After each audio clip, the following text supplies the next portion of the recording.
Il est 7h. Il vous sera proposé juste après le journal de 10 minutes, la chronique du jour. Ce sera une chronique société, notre langue comme espoir de suivi, nous dit Ahmed Touré. Et à 7h15 minutes, le sport, rien que du sport dans la mi-temps. Nous allons chausser les crampons et mettre les maillots avec Serge Dakouri et Boukari Tapsoba, et ce jusqu'aux portes de 8h. Bienvenue dans la seconde session d'information sur la radio numéro 1 sur l'info. Et le sport, c'est l'heure du journal présenté par Jérôme Kouakou. Bonjour. Bonjour Thierry Angeval. Les titres de ce journal, Alassane Ouattara et Henri Konan Bédié vont se parler ce mardi au palais présidentiel. L'actualité politique et la marche de la nation ivoirienne seront notamment évoquées. La presse ivoirienne va mal, mais elle se soigne. Les chiffres aussi sont en baisse. Voilà ce que dit le rapport présenté hier au chef de l'État par le Conseil national de la presse, le CNP. Les États-Unis et la France menacent de frapper Damas. La Syrie est accusée d'avoir utilisé des armes chimiques sur des civils, ce que refuse la Russie, alliée de la Syrie. Le Conseil de sécurité s'est réuni en urgence hier à New York. Voici pour l'essentiel. Bienvenue dans le journal de 7h. Oui, vous êtes sur la radio numéro 1 sur l'info et le sport. Henri Konan Bédié et Alassane Ouattara se rencontrent aujourd'hui. Oui, le chef de l'État, Alassane Ouattara, va recevoir donc cet après-midi, aujourd'hui mardi, donc, Henri Konan Bédié, son grand allié, leader du Parti démocratique de Côte d'Ivoire, le PDCI.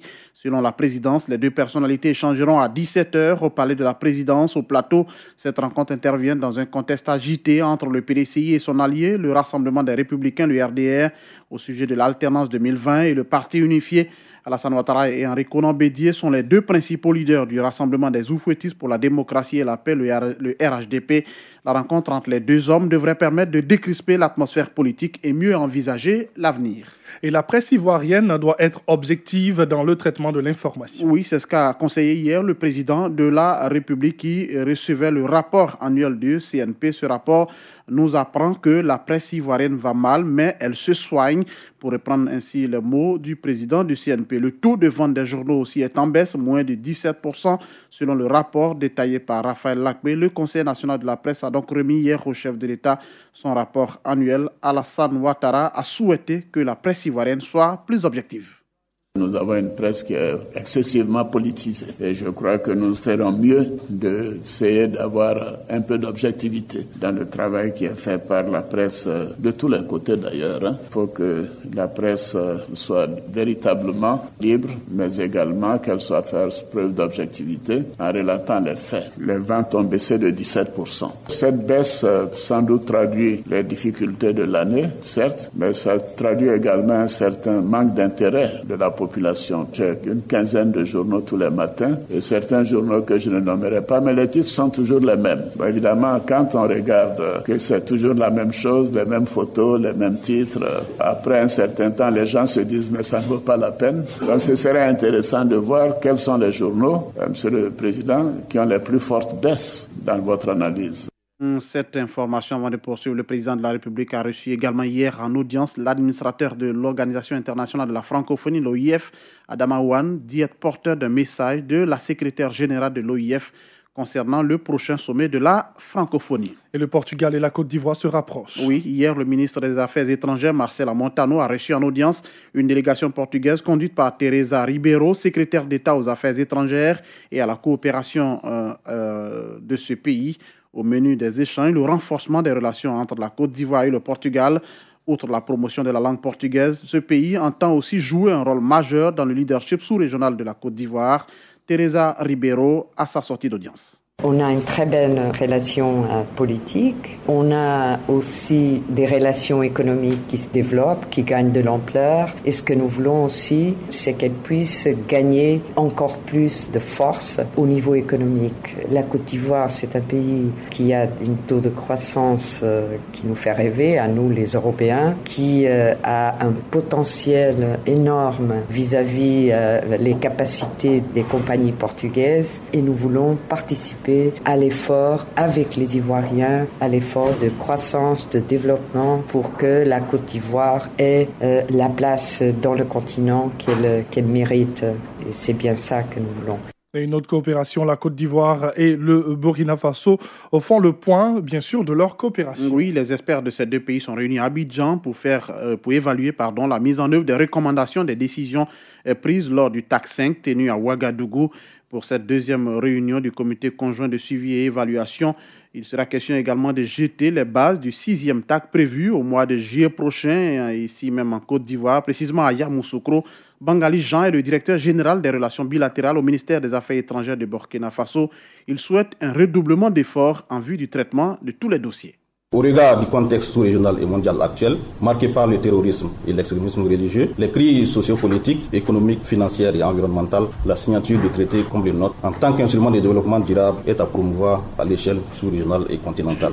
Les défis auxquels fait face notre sous-région, notamment ceux liés à la sécurité et au développement économique et social, commandent que nous développions d'efforts dans le sens du renforcement de notre coopération. Certes, cette coopération a déjà enregistré des acquis majeurs, mais force est de reconnaître que des efforts doivent être faits pour les différentes décisions, recommandations et accords signés pour les divers domaines de coopération puissent être mis en œuvre pour l'amélioration du vécu quotidien des peuples ivoiriens et burkinabés. Et le système des Nations Unies forme les décideurs sur les ODD. Oui, les ODD, ce sont les objectifs de développement durable. Le ministère du Plan, avec le système des Nations Unies, veut donc familiariser les décideurs étatiques et non étatiques aux approches et outils existants en matière de mise en œuvre réussie des ODD. Et pour ce faire, un atelier sur la priorisation des objectifs de développement durable en Côte d'Ivoire s'est ouvert hier à Abidjan. Notons que sur recommandation du système des Nations Unies, chaque pays revise ses stratégies de développement. Un exercice qui a déjà commencé en Côte d'Ivoire. Et sur le sens de la priorisation, écoutons le représentant du système des Nations Unies en Côte d'Ivoire, Dr Jean-Marie Yameogo. La priorisation ne concerne pas les catégories de la population. Il s'agit des actions, des ODD qui ont été définies en 3 grandes catégories. Il y a tout ce qui a trait au volet social, le volet économique, l'environnement. Donc ces 3 mis ensemble constituent l'ensemble des cibles des ODD. Donc ça concerne tout le monde. La priorisation ne veut pas dire qu'on va exclure des catégories de population ou exclure des programmes. Non, c'est inclusif. Tous les secteurs sont pris en compte. Tous les secteurs sont appuyés de la même manière et les bénéfices iront à la population entière. Donc l'objectif des ODD, c'est de ne laisser personne derrière. Ne laisser personne derrière à l'horizon 2030. La Côte d'Ivoire et la Guinée marquent leur volonté de renforcer leur coopération académique et scientifique dans leurs institutions universitaires. Les deux pays l'ont matérialisé lors d'une rencontre de signature d'accord au cabinet de la ministre ivoirienne de l'enseignement supérieur. Accompagné d'une forte délégation, le ministre guinéen de l'enseignement supérieur et de la recherche scientifique a montré tout l'intérêt pour son pays de s'imprégner du modèle ivoirien. Hiro Baldé. Il y a des problèmes de tout ordre, notamment en matière de recherche scientifique, en matière de formation académique. Et vous savez, le capital humain, c'est le capital le plus important si on veut assurer le développement du pays. Si on veut construire des infrastructures, il faut des ingénieurs, il faut des ouvriers qualifiés. Si on veut construire des hôpitaux, il faut aussi des architectes qualifiés, mais il faut aussi des médecins. Et dans ce domaine-là, la Côte d'Ivoire a fait assez de progrès et nous estimons que c'est logique que nous ayons ces relations avec elle. Nous privilégions les domaines techniques et scientifiques où nous avons beaucoup d'efforts à faire. C'est pas simplement prendre à la Côte d'Ivoire ce qu'elle a de plus, mais c'est aussi échanger. Parce que, comme on le dit, au rendez-vous du donner et du recevoir, il faut venir avec quelque chose. Et la Guinée aussi vient avec quelque chose. Et la suite dans ce journal avec les producteurs d'anacarde qui s'organisent. Oui, réunis au sein de la Fédération nationale des producteurs d'anacarde de Côte d'Ivoire, ils entendent prendre leur destin en main et faire face à la baisse du prix d'achat à bord champ de la noix de cajou. Ils se sont retrouvés à Yamoussoukro entre producteurs, acheteurs, mais aussi membres de la fédération et ont décidé de créer très prochainement une organisation interprofessionnelle dans les plus brefs délais pour le bonheur des producteurs de noix de cajou. Bamba Adama est le président de la Fédération nationale des producteurs d'anacarde de Côte d'Ivoire. Nous pensons que c'est l'intérêt général qui doit primer. Quand le producteur est à l'aise dans sa plantation et que l'exploitateur ne peut pas exploiter le produit qu'il paye avec nous, il y a une cassure. Et c'est une chaîne de valeur. Nous devons être forts. On ne doit pas avoir un maillon faible. Voilà pourquoi nous appelons tout le monde à se mettre ensemble. Nous appelons tout le monde et tous les producteurs de s'initier à ce programme-là pour que nous puissions avoir cette interprofession qui va nous permettre, tous les acteurs, de pouvoir discuter ensemble. Aujourd'hui, les exploitateurs ne peuvent pas payer nos produits, mais nous ne savons pas pourquoi. Or, si nous étions en interprofession, ils allaient nous dire « Ah, on ne peut pas payer les produits parce que voilà tel problème ». L'interprofession est très importante pour nous. Ça nous permettra de discuter entre acteurs et de pouvoir trouver des solutions pour faire les déblocages des problèmes qui nous assaillent tous. Et à l'international, les États-Unis et la France menacent de frapper Damas. Oui, tout simplement parce que la Syrie est accusée d'avoir utilisé des armes chimiques pour attaquer donc des civils. Le Conseil de sécurité s'est donc réuni en urgence hier à New York suite à cette attaque chimique à Douma, dans la banlieue de Damas. Une cinquantaine de civils syriens ont été tués et plusieurs centaines blessés. Le régime syrien est-il derrière cette attaque? Oui, ont répondu la France et les États-Unis qui ont laissé planer lors de cette réunion publique la possibilité de frappes punitives contre Damas. Le temps est encore monté d'un cran entre la Russie et les Occidentaux. Des frappes pourraient avoir de graves répercussions, a immédiatement réagi l'ambassadeur russe. La Russie qui dément toute attaque chimique et demande une mission de l'Organisation pour l'interdiction des armes chimiques, l'OIAC, en Syrie, dans les 24 heures pour prouver ces accusations. On termine sur le continent, tout près de chez nous, au Burkina Faso. Le maire de Koudougou, localité située dans le nord du Burkina, frontalier du Mali, a été assassiné. Amidou Koundaba a été froidement tué par des individus armés et non encore identifiés. Selon des témoins, les tueurs sur des motocyclettes ont ouvert le feu sur lui, non loin de son domicile.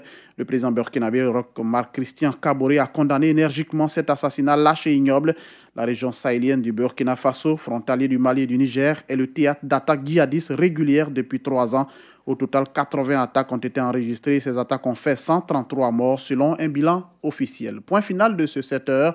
On vous rappelle que Alassane Ouattara et Henri Konan Bédié vont se parler ce mardi au palais présidentiel. L'actualité politique, mais aussi la marche de la nation seront bien évidemment évoquées.